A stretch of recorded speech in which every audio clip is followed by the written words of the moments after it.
وَإِذْ قُلْنَا لَكَ إِنَّ رَبَّكَ أَحَاطَ بِالنَّاسِ، اور جب ہم یہ کہتے ہیں کہ آپ کے رب نے تو لوگوں کا احاطہ کیا ہوا ہے، تب بھی یہ کہتے ہیں اس کا کیا مطلب ہے؟ کہاں ہے اللہ؟ کہاں ہمارا احاطہ ہوا ہوا ہے؟ ظاہر بات ہے کہ یہ مسئلہ ہے جو سمجھیے فلسفے کے مشکل ترین مسائل میں سے ہے، حقیقت و ماہیت وجود۔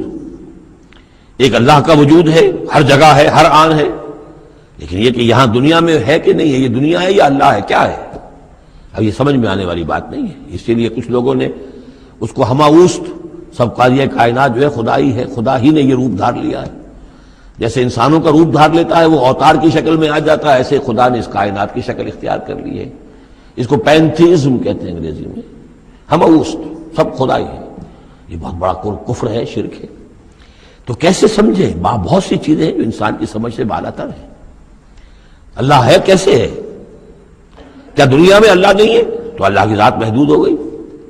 پوری یہ کائنات اس میں اللہ کا وجود ہی نہیں ہے تو اس کا مطلب یہ کہ اللہ تو پھر علیحدہ کہیں ایک محدود سی شخصیت ہو گئی جو کسی جگہ پر ہے، لیکن اللہ تو ایبسلیوٹ ایگزسٹنس ہے اس کی، کسی حدود اور قیود اور زمان اور مکان اور سمت ان سے تو باورا ہے، وراء الورا ثم وراء الورا۔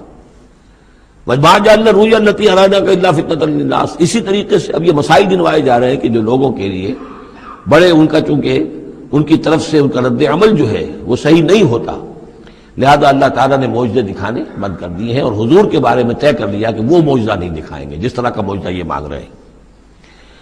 اسی طرح ہم نے جو آپ کو مشاہدہ کرایا جس شب معراج کا، وما جعلنا الرؤيا التي، رؤیا یہاں خواب کے معنی میں نہیں ہے، جیسے رؤیت بصری ہے، ہم دیکھ رہے ہیں، یہ بھی تو رؤیت ہی ہے، تو حضور کو باقاعدہ مشاہدہ کرایا، التي اریناک جو آپ کو دکھایا ہم نے، الا فتنۃ للناس، وہ بھی لوگوں کے لیے فتنہ بن گیا۔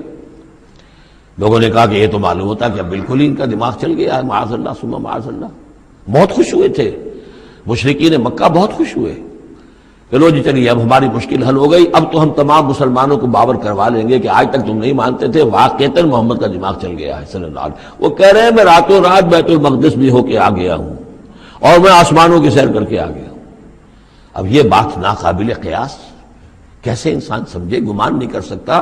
آج تو پھر بھی آپ سوچ سکتے ہیں کہ آج تو آپ کے پاس وہ ذرائع ہیں کہ چاند پر بھی آپ پہنچ گئے ہیں، لیکن یہ کہ آج سے آپ 1400 برس پہلے کے انسان کے بارے میں سوچئے، اسے بیت المقدس جانے کے اندر بھی جو ہے 15 دن لگتے تھے، تو کیسے وہ گیا اور گئے بھی اور آ بھی گئے رات ہی رات کے اندر۔ بڑے خوش ہو کر آئے حضرت ابو بکر کے پاس، ابو بکر سنا تمہارے ساتھی کیا کہہ رہے ہیں؟ کہ کیا کہہ رہے ہیں؟ وہ کہہ رہے ہیں میں رات کو بیت المقدس ہو کر آ گیا ہوں۔ ایک دفعہ ایک لمحہ توقف کیا، کیا واقعی کہہ رہے ہیں؟ ہاں کہہ رہے ہیں، چلو ہم تمہیں ملوا دیتے ہیں، ان سے کہلوا دیتے ہیں، چلو صحیح، اگر وہ کہہ رہے ہیں تو ٹھیک کہہ رہے ہیں، بس ختم۔ اس دن سے صدیق کا لقب، وہ کہہ رہے ہیں تو ٹھیک کہہ رہے ہیں۔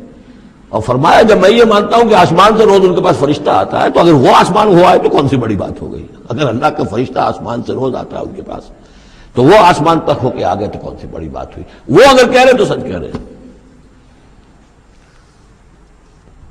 مستند ہے ان کا فرمایا ہوا، وما جعلنا الرؤيا التي اريناك الا فتنة للناس، یہ بھی لوگوں کے لیے فتنہ بن گیا۔ وشجرة ملعونة في القرآن، اسی طرح ایک مثال ہے قرآن مجید میں زقوم کے درخت کا ذکر آتا ہے کہ وہ درخت جو ہے وہ عین جہنم کے اس کے تہ کے اندر اس کی جڑ ہوگی، وہاں سے وہ درخت کیسا ہوگا؟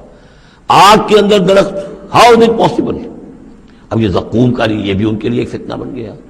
اب یہ چیزیں نہیں جانتے کہ اس عالم کا کہ جو فزیکل لاز ہے وہ اور ہوں گے، مختلف ہوں گے، اس آگ کی نوعیت اور ہے، وہ آگ یہ نہیں ہے، وہ آگ جو ہے اس کی حیثیت ہی کچھ اور ہے۔ تو فرمایا وَالشَّجَرَةُ الْمَلْعُونَةُ فِي الْقُرْآنِ، اور جس قرآن مجید میں جس ملعون شجر کا ذکر ہے، وَنُخَوِّفُهُمْ، لیکن یہ ساری باتیں ہم انہیں بتاتے ہیں خبردار کرنے کے لیے، فَمَا يَزِيدُهُمْ إِلَّا طُغْيَانًا كَبِيرًا۔ اب یہ ان کی بدبختی ہے کہ ان تمام چیزوں سے ان کے اندر سرکشی ہی کے اندر اضافہ ہو رہا ہے، بڑھتے چلے جا رہے ہیں سرکشی۔